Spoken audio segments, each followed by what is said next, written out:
Good evening, everybody. Welcome to our Thursday night Anamkara meditation program. With all my heart, with all my love, I welcome you to our program this evening. And I'm so glad you're able to join us.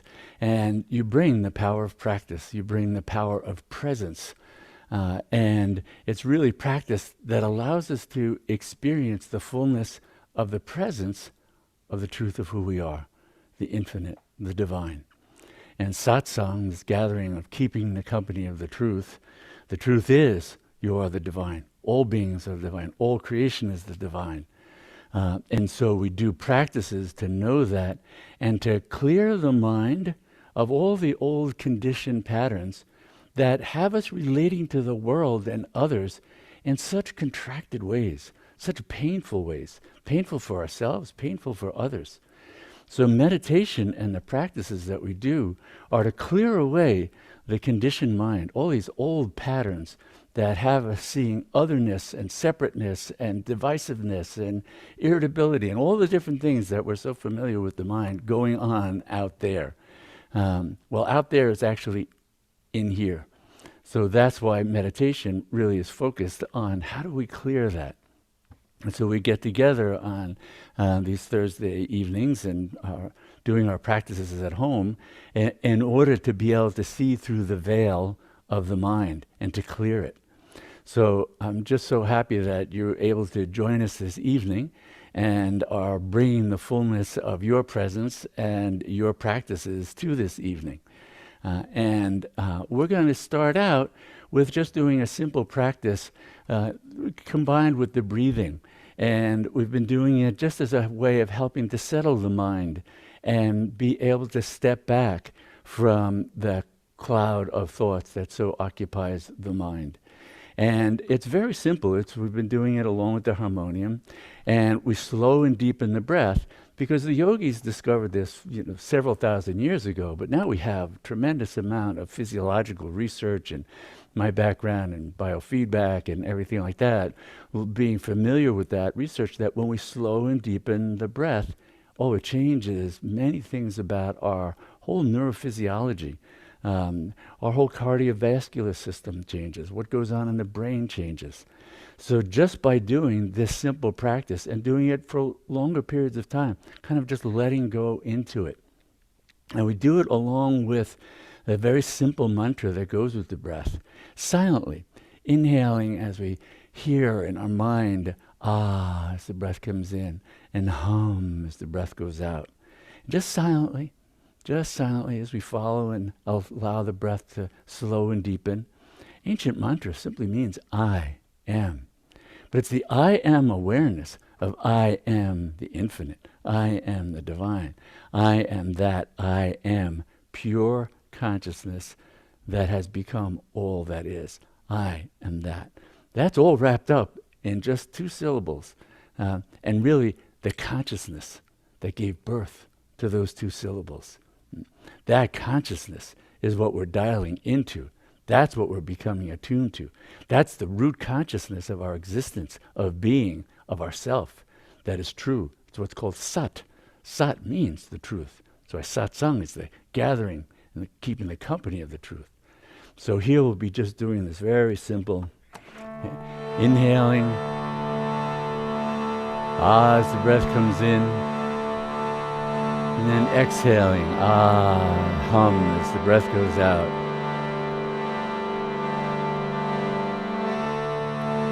As the breath is coming in. Hum as the breath is going out. As the breath is coming in silently in the mind. And hum as the breath is going out silently. It's bare awareness of simply being.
Inhaling silently the ah, and exhaling silently the hum. I am.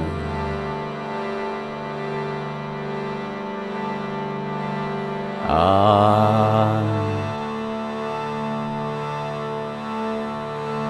hum.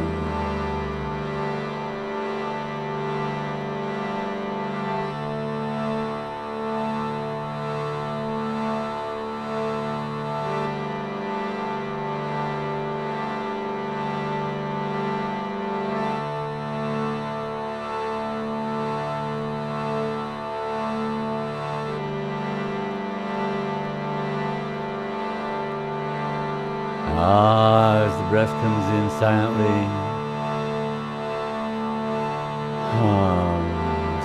silently as the breath goes out.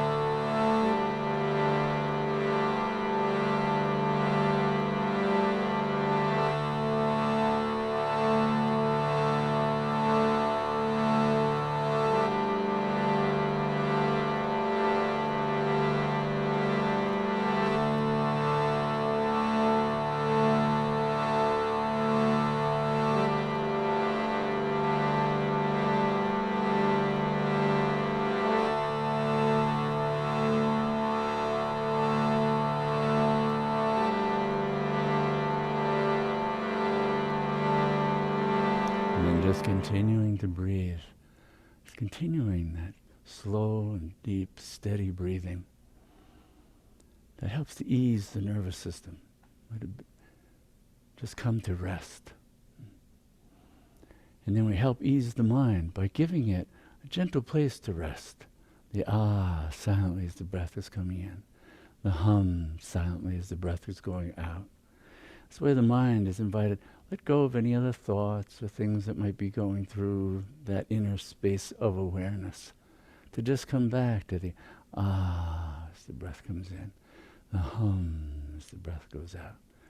Relaxing, letting go into that. So we're letting go of the mind. Because it's the mind that creates its own turbulence. That spaciousness of awareness, that awareness is always in the state of meditation. So the practices that we do, whether it's mantra and practices related to breathing or sitting, they're to help the mind and body calm, settle. That awareness, it doesn't need help. That awareness is the infinitude of being. That's already fully present. And so what we're helping the mind to do is settle. And that's what we were talking about 2 weeks ago when I was reading from the Bhagavad Gita and Lord Krishna's instructions on meditation, of helping to quiet the mind. So just like the ripples on a pond don't allow us to see clearly through to the bottom. In the same way, all the ripples in the mind prevent us from seeing through the mind to source, the very source of mind, the very source of being. The very source is who we are. So we do the practices to invite it to do that. You can't make it do it. It would be like slapping the ripples on a pond. That'll never work to get rid of the ripples. We know that. But it doesn't prevent us from slapping around the mind, trying to make it quiet and arguing with it and getting in its way and getting annoyed or frustrated or irritable or just giving up. All those different things, they just create more and more ripples. So it's this very gentle, patient, kind, compassionate, detached awareness. Because the truth of who we are is already in that state. We're inviting the mind to come into the presence of our own sublime, divine beingness. to sit at that banquet table and take in the gifts that your own divine self has for you.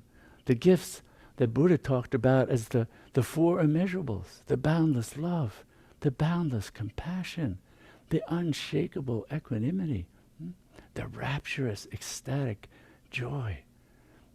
Those are all there, only occluded by all the ripples on the mind and its constant movement between them, identification with them, avoiding some, attracted to others. All that, we can let it go, at least for a little while, and then rest in that presence of our own self. That's what it's all about. So as we're doing these practices, it's important to be able to understand those differences between like what Lord Krishna talks about in the Bhagavad Gita as the practices for meditation and the repeated effort that trains the mind. And those are the practices. Whereas the state of meditation, that's already existent. That's already there. So the mind isn't going to create the state of meditation. It's going to let go of all the distractions, and then it finds itself more and more in the spaciousness of being. That's what we're invited to. And, the yogis, their wisdom covered all the different aspects and ways of approaching that state. Because what Krishna was talking about in the Bhagavad Gita in chapter 6 about that effort and retraining the mind and what it takes to do that and how a yogi is prepared to do that for lifetimes, actually. Well, there's also the path of bhakti yoga. And later in the Bhagavad Gita, the Lord Krishna talks about devotion. Because, as we know, one of the most potent ways to change our state is love. Love. Love takes us into a state of communion that we find ourselves just there. And it's not something the mind can just make happen. That's why we usually talk about love as like falling in love. It's a non-volitional kind of act, right? But in the practice of devotion, we're cultivating that. Because it's true, we can cultivate that openness, that loving spaciousness. We can hold in our mind's eye aspects of the infinite that we consider loving, that invoke love and compassion within us. And in this way, so many different traditions, they offer us different means of doing that. Whether it's a yantra, whether it's tankas, whether it's statues, whether it's scriptures, there's so many different ways that the human mind across thousands of years has tapped into, this helps me get into that devotional attitude, that devotional feeling. If I call to mind a certain image of the divine, a certain image of a great being, it might be the image of Christ, it might be the image of Mother Mary, it might be the image of Buddha, or Lord Krishna, or Shakti, or Tara. I mean, so many different images, so many different ways of approaching the infinite, all of which reflect that boundless generosity of the infinite, saying, I will keep putting everything out there.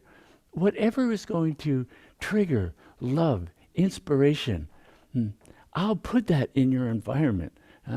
And you can go there and find that. It might be in nature. It might be a beautiful sunrise, a beautiful sunset. It might be the majesty of an open sky at night. So many different things that invoke the transcendent. Because this level of love is a transcendent love. It's not just personally rooted. It starts there, but then very quickly expands because it takes us into its source, which is the boundlessness of being, the boundlessness of the divine, that out of love has taken all forms. This is why the Great Mother, and across traditions, celebrated as the one who gives birth to all, gives birth out of love, creates all forms out of that love. What the mind does with it is something else, but that loving presence is there. That's what we're invited to keep coming back to as we do practices to attune ourselves. Because again, the mind has gotten very much attuned to the everyday world. And in many ways, it's gotten kind of gross in that way. And by gross, I mean the ordinary world has such an impact on the mind. It's like being out in a bright, sunny day, and your eyes and your senses adjust to that. But you come into a dimly lit room, and suddenly it looks pitch dark. The subtlety of color and form in a dimly lit room escapes the mind. Why? Because it was in all the noise of a bright sunny day. Well, meditation is like that. We're training the mind to regain its subtlety, its nuances, which come back in stillness and quiet. Then that light of awareness, that light of the living presence of the divine becomes so much more apparent to us. So much so that we go, how could I have missed it for so long?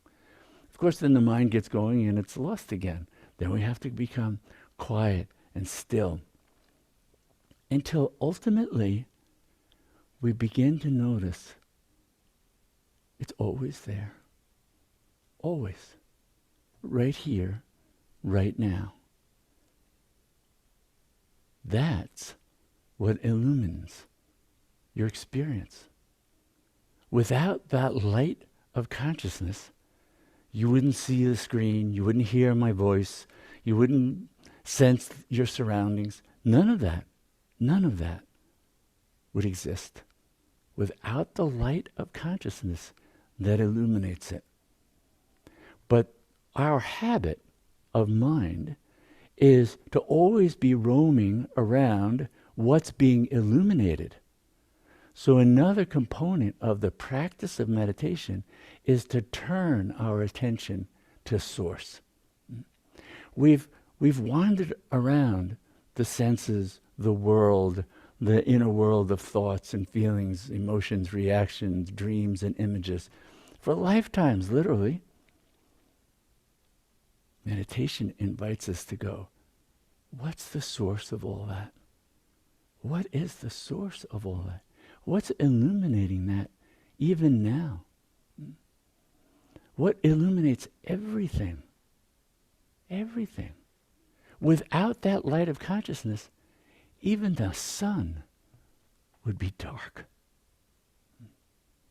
It's the light of awareness that illuminates the entire universe and holds it in the palm of her hand. So when we're doing practices, whatever they might be, they may seem so simple. Oh, we bring our awareness to the breath, inviting it to slow and deepen. Come into awareness of this throb of consciousness that we call mantra. Ah, as the breath comes in, hum as the breath goes out. That's the consciousness of that awareness, not the thought of that. Mantra on the level of aham as a sound or a thought form, that's the tip of the iceberg of that power that has assumed the form in the moment of aham. If we keep following that farther and farther back, further and further into its source, it'll shed that form. This is part of the power of mantra. Is though mantra has a form which is good for the mind. The mind is form, relates to form. Even if it starts relating to it somewhat ignorantly, it goes aham or om kalima. Oh, that's something I can say, I can think, I can do. Now we're giving the mind, the divine is giving the mind a form that didn't come from the mind. So unlike thought forms that we follow and keep us spinning around the endless maze of the mind, when we follow mantra, and dissolve into mantra and allow it to take us back to its source. It wasn't born of the mind. Mantra is born of yourself. It's born of God. It's born of the divine, the infinite, the nameless one. And so that's the consciousness encoded in the sound form that then as we follow it deeper and deeper and deeper, it takes us back to that. When we use it throughout the day and do a simple practice of japa, japa means repetition of mantra. It could be Om Kalima, all day long, except when the mind needs to think and do its dharma. Thinking and relating to this ephemeral world is part of the dharma of the mind, so it needs to do that. But we don't have to be identified with it all the time. We don't have to go with all of its thinking and produce more and more thinking. We can have it gathered. Because when you keep the mind gathered, the mind is very much like water. You gather water up, now it has power. Then you let it out, just one stream. That stream has tremendous power. But most of the time our mind is spread out like a puddle. And so often when we go to do something, we're trying to reel the mind in to get it back to where it's going to have enough power, focus, energy, attention to even accomplish the everyday task we want to accomplish. Mantra supports us doing that all the time. So it supports us holding that awareness and attention in abeyance. So that when we want to use it, it's there to use. Otherwise, it's resting in the truth of who you are. In Om Kalima, or Om Namah Shivaya, or Aham. Resting there. Full of its strength, its power, ready to be used when you then need to use it. So that's also what we're calling on mantra, and that's why it's given the name mantra. The word mantra means that which protects. What does it protect us from? Well, the vagaries of the mind, the wandering mind that goes all over the place. So we become absorbed in mantra that both empowers us in everyday life to be more focused, energized, precise, engaged in activity when we need to do that, as well as able to shift. So that when we go to meditate, the mind is already gathered. So that even as we're going about the day, we more and more begin to have the continuous awareness of presence. The presence of the infinite, the presence of the divine, pervading everything. Because that's the other aspect that the practice of japa, of constant repetition of mantra, also gives us access to that sense of that living presence. Whether we call it Buddha mind, whether we call it Shakti, or we can call it any kind of name you'd like, but to remain aware of that, even in the midst of activity, gives us a kind of spaciousness of awareness, gives us a kind of detachment, even as we're going about doing what we're doing in an engaged way. That little bit of detachment, that helps set us free from the conditioned mind and all its reactivity. Think of how many times throughout the day the mind is just getting triggered by this person, this thought, this piece of news, this thing that you heard on the radio, this thing that happened on the road as you're driving. All these things that are just kicking off the mind into its reactive patterns. If we have a little space there, because now part of our awareness is keeping mantra, keeping Om Kalima going, even while we're paying attention to driving on the road or talking on a phone or doing a Zoom, right? We have that awareness because that awareness is always there. It's only that we become so hyper engaged and focused on content of mind that we lose the boundlessness of being that's still present, but we lost sight of it. So the practices are about both knowing that in its fullness when we sit for meditation, when we don't have to give attention to any activity, any dharma, anything. We can just bathe in that glorious presence. that then empowers us, buoys us, carries us into then living the Dharma, the life that we were given by the infinite, to unfold in this world, to walk those boundless qualities of love, compassion, wisdom, equanimity, rapturous joy, walk them into everyday life. That's what we're empowered to do. So mantra as a practice is exquisite in that it can be done all the time, everywhere. And it just builds the power to the time till you could go to fall asleep, and you'll fall asleep to the sound of mantra. If you wake up in the middle of the night, you'll wake up and you're still hearing mantra. Because the truth is, mantra was first heard by the ancient rishis and sages, and not just them. Countless people I've met through the awakening of Shakti, of Kundalini, have begun to hear the mantras. Mantras they never heard before, mantras they didn't even know existed, arising spontaneously within, because that's the source. So these are not just words, these aren't just another thought pattern like the mind. Mantra arises from the self, dissolves into the self. So when we accompany mantra, we get to dissolve back into source, into that infinitude of being. That's what we're doing. And so what we're going to be doing now for a few minutes is chanting one of the Maha mantras, one of the great mantras of Om Kalima, Kali Namo Namah, Om Kalima. And Kali is the divine mother, the great mother, the one who gave birth to it all. And she's known in every tradition by different names.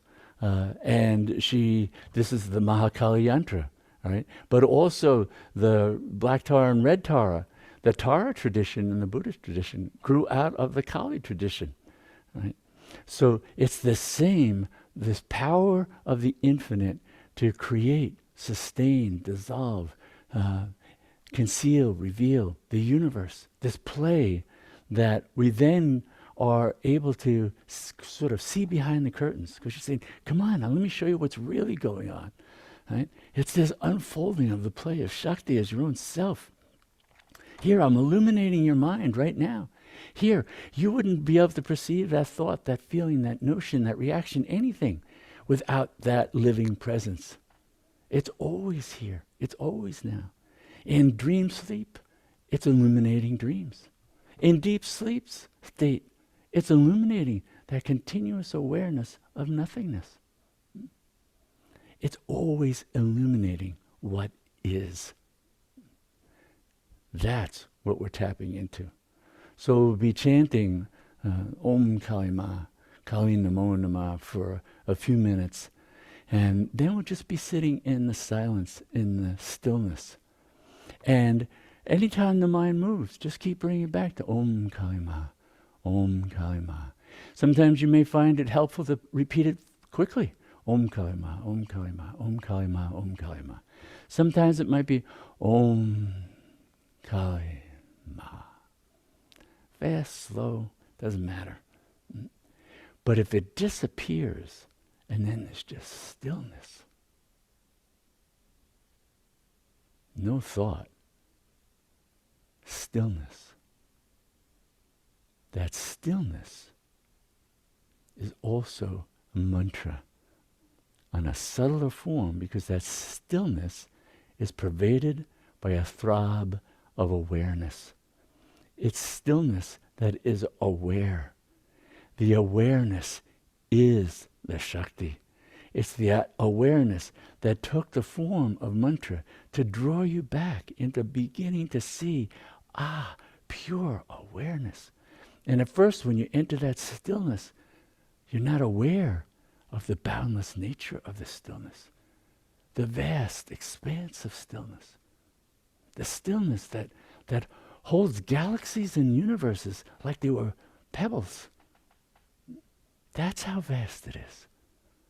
So just rest there. If the mind moves again, I'll bring it back to Om Kalima, Om Kalima, Om Kalima, Om Kalima. And however you relate to the divine, whatever love, whatever feeling connection that you have, that's what you can allow to be invoked along with the mantra. So that even our feeling side is engaged and directed towards feeling the living presence, experiencing the living presence, knowing the living presence. Oh, dissolving into the living presence. So, now we'll begin.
Kali Namo Namah. Om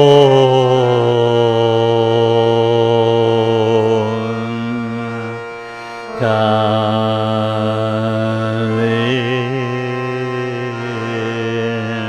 Ma Kali Namo Namah. Om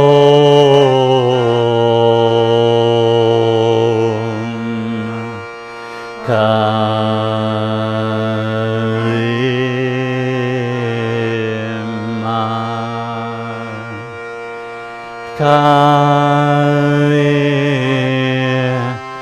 Namo Namah.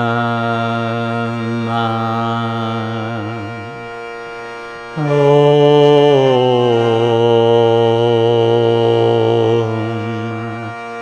Kali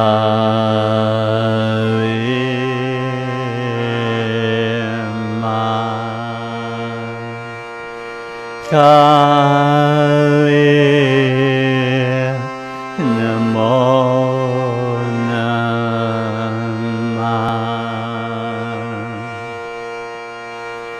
Om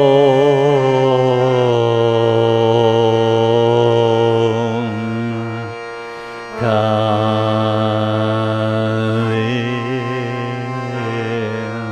Ma Kali Namo Namah. Om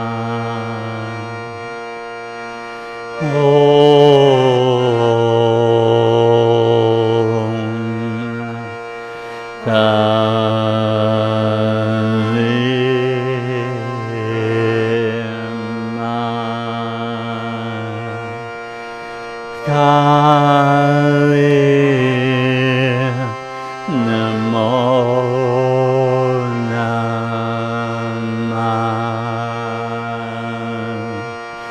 Om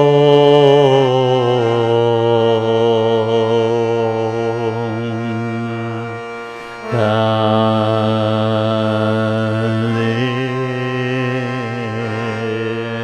Ma Kali Namo Namah.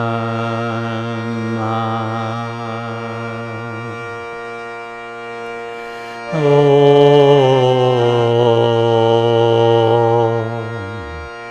Kali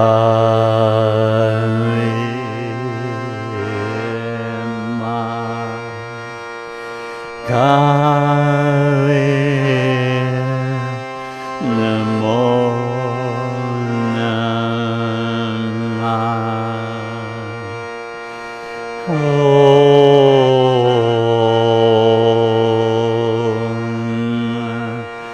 Kali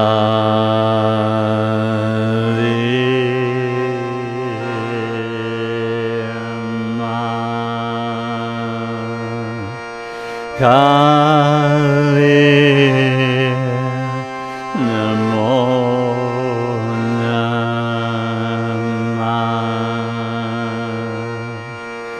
Om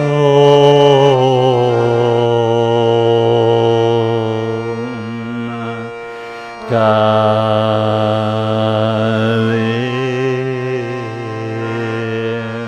Ma Kali Namo Namah.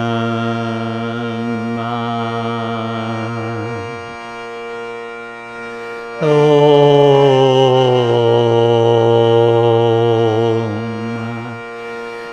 Kali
resting in the luminous presence of the One. The One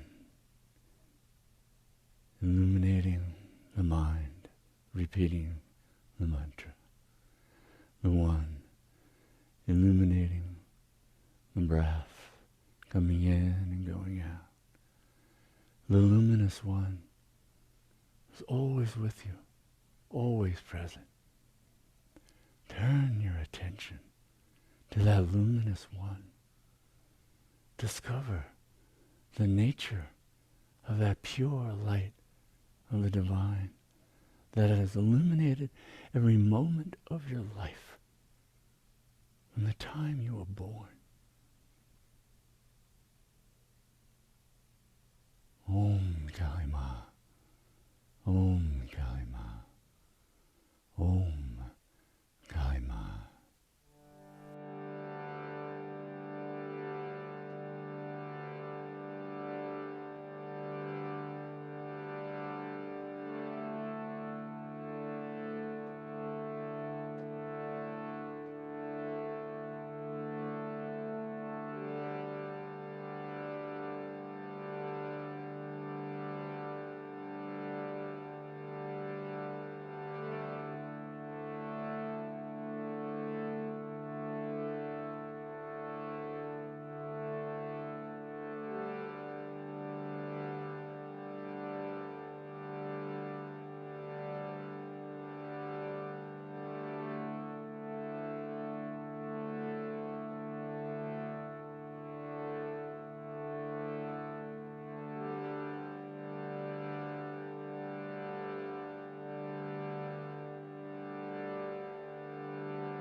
So we end with this prayer that may all our practices truly benefit everyone, and may all beings know complete freedom from suffering. Namaste.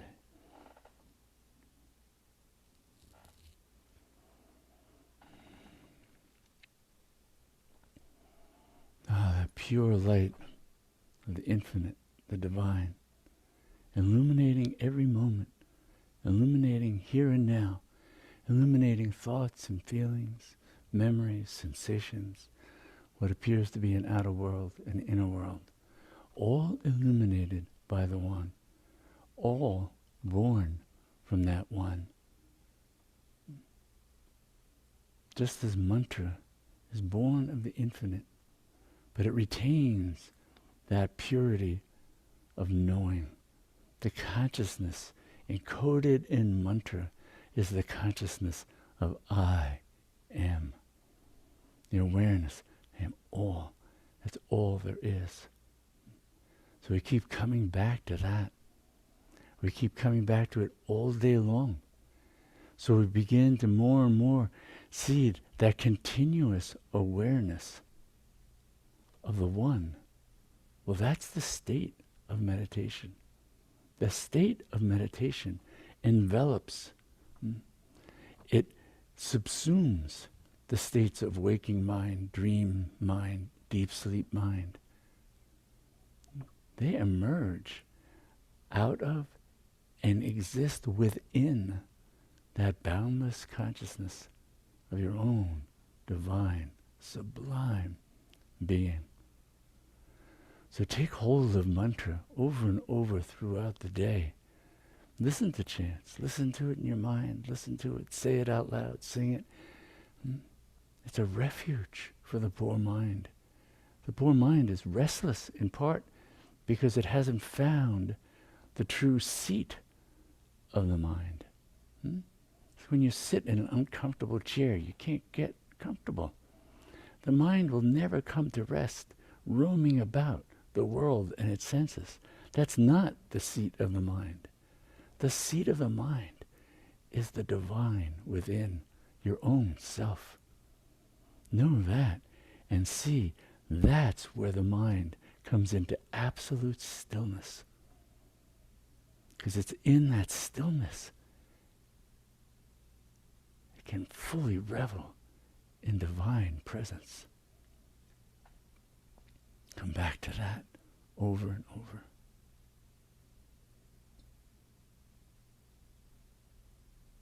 And then walk it into the world. The world needs the truth of the light of your being. You hold all the truth. You hold the boundlessness of love and compassion, wisdom and equanimity, all within you. Know it. Walk it into this world. And so I want to thank you for being ones who do the practices, who are interested, who contemplate, meditate, do mantra, do all these things that help not only ourselves, but help the world. So thank you. And thank you for coming this evening, bringing the power of your presence and the power of your practices to share with everyone. And then I look forward to seeing you again in 2 weeks.